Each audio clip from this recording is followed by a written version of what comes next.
সাক্ষৰতাৰ 4টা খণ্ডৰ বিকাশৰ বাবে কথোপকথন চাৰ্টৰ ব্যৱহাৰ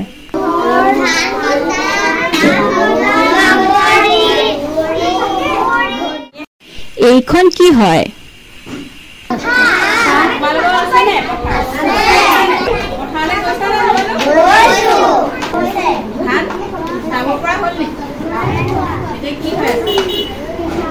কেঁচা হৈ আছে কেতিয়া হ'ব দাব পৰা আঘোণ মাহত এজন মানুহে কি কৈছে ধান কাটিছে আৰু এই ল'ৰাজনে কি কৈছে বাৰু গৰু ঘৰত গৰু আছে নাই আছে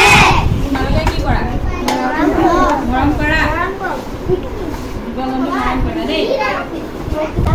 আৰু এইফালে এইয়া চোৱাচোন কি মায়াত কোনে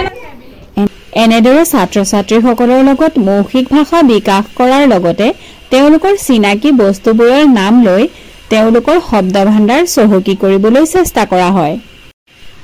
পাঠোদ্ধাৰত সহায় হ'বৰ বাবে বৰ্ণাৱলী চাৰ্টৰ ব্যৱহাৰ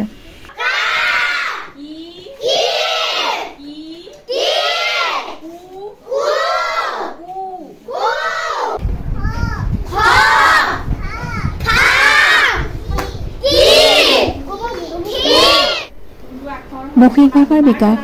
পাঠোদ্ধাৰ পঠন আৰু লিখন এই 4টা খণ্ড সামৰি সাক্ষৰতাৰ শ্ৰেণীকোঠাত এক খেলভিত্তিক ক্ৰিয়াকলাপ কৰোৱা হয় তাৰপিছত আকৌ এবাৰ হয় নে এতিয়া কি হ'ব মন লিখি দিয়া বৰ্ডত মন এইটো কি হ'ল যে কোৱা ডাঙৰকে তোমালোকেও কোৱা